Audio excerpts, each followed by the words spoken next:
حضرت علی نے فرمایا کہ پریشانیاں حالات سے نہیں بلکہ خیالات سے پیدا ہوتی ہیں۔ کسی انسان کا گناہوں کو ترک کر دینا توبہ کرنے سے زیادہ بہتر ہے۔ اگر دنیا بہترین جگہ ہوتی تو یہاں کوئی بھی روتا ہوا پیدا نہیں ہوتا۔ انسان کا اپنے دشمن سے انتقام کا سب سے اچھا طریقہ یہ ہے کہ وہ اپنی خوبیوں میں اضافہ کرے۔ چیزیں جب کم ہوتی ہیں تو قیمتی ہو جاتی ہیں، لیکن علم جب زیادہ ہو جاتا ہے تب لائق عزت ہوتا ہے۔ اس دنیا میں کامیابی حوصلوں سے ملتی ہے، حوصلے دوستی سے ملتے ہیں، دوستی مقدر سے ملتی ہے اور مقدر انسان خود بناتا ہے۔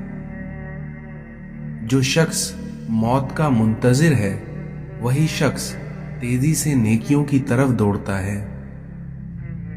اپنے دل اور دماغ کو اس طرح تربیت دے کہ وہ ہر چیز میں کچھ اچھا تلاش کرنے کی کوشش کرے۔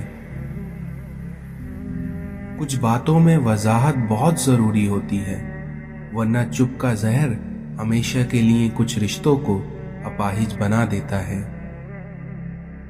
انسان کا نقصان مال اور جان کا چلا جانا نہیں، بلکہ انسان کا سب سے بڑا نقصان کسی کی نظر میں گر جانا ہے۔ اگر کسی کے لیے آپ کا ہونا یا نہ ہونا ایک برابر ہو جائے تو آپ کا وہاں نہ ہونا ہی بہتر ہے۔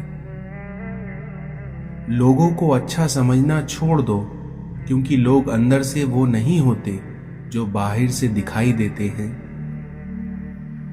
جب اپنی اہمیت زبان سے بتانی پڑ جائے تو سمجھ لیجئے کہ اب آپ کی کوئی اہمیت نہیں رہی۔ زندگی بہت خوبصورت ہے اگر ساتھ چلنے والا منافق نہ ہو۔ اس دنیا میں کم ظرف لوگ رشتوں کو آزماتے زیادہ ہیں اور نبھاتے کم ہیں۔ وقت بہت ظالم ہے کیونکہ یہ تجربے دے کر معصومیت چھین لیتا ہے۔ اس دنیا میں صرف دو لوگ ہی آپ کو سمجھ سکتے ہیں، پہلا جو آپ جیسے حالاتوں سے گزر چکا ہو، اور دوسرا جو آپ سے محبت کرتا ہو۔ سیکھتا وہی ہے جو اپنی غلطی کو مان لے، ورنہ زندگی حماقتوں میں گزر جاتی ہے۔ بڑا کام وہی شخص کر سکتا ہے جو خود کو چھوٹا کرنے پر راضی کر لے۔ کچھ زندہ لوگ ہمارے اندر اپنے کردار کی وجہ سے وقت سے پہلے ہی مر جاتے ہیں۔ اس دنیا میں غصہ اور قانون دونوں ہی بڑے سمجھدار ہیں، کیونکہ یہ دونوں ہی کمزوروں کو دبا دیتے ہیں اور طاقتور سے دب جاتے ہیں۔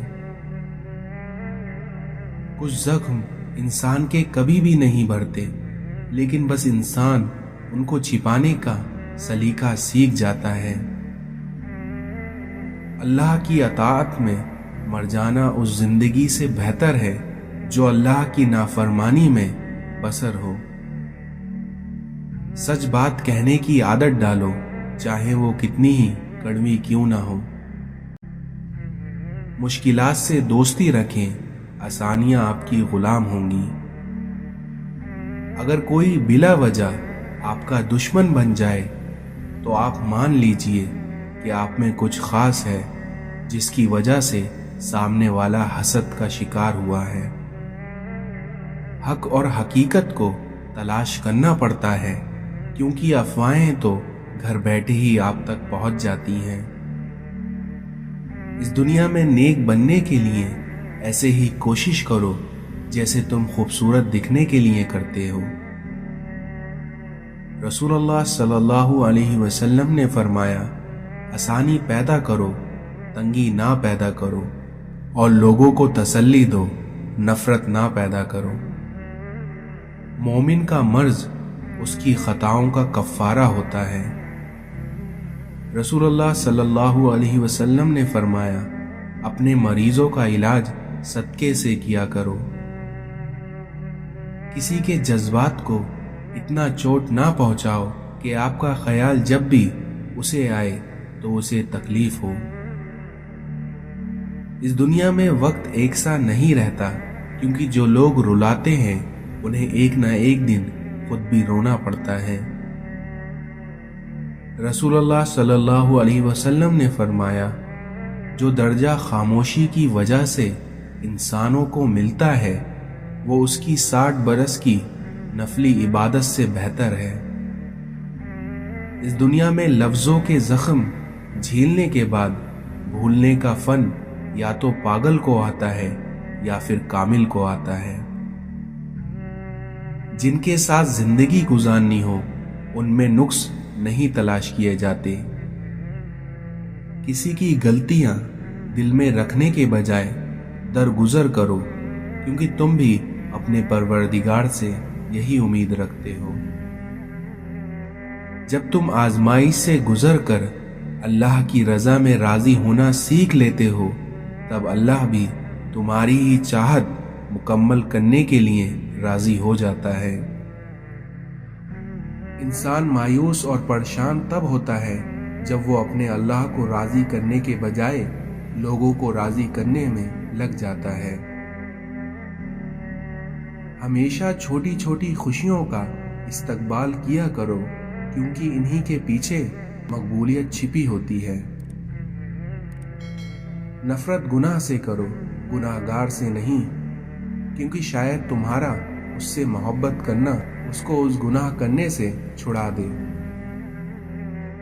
حضرت علی نے فرمایا، کسی کے دل میں محبت پیدا کر کے اسے چھوڑ دینا اس کا قتل کر دینے کے جیسا ہے۔ ایسے شخص کو کبھی مت گنوانا جس کے دل میں تمہارے لیے فکر، محبت، عزت اور چاہت ہو۔ خوش قسمت ہے وہ انسان جس کے لیے کوئی روئے، اور بدقسمت ہے وہ شخص جس کی وجہ سے کوئی روئے۔ زندگی جینے کے دو ہی راستے ہیں، بھول جاؤ انہیں جن کو معاف نہیں کر سکتے، اور معاف کر دو انہیں جن کو بھول نہیں سکتے۔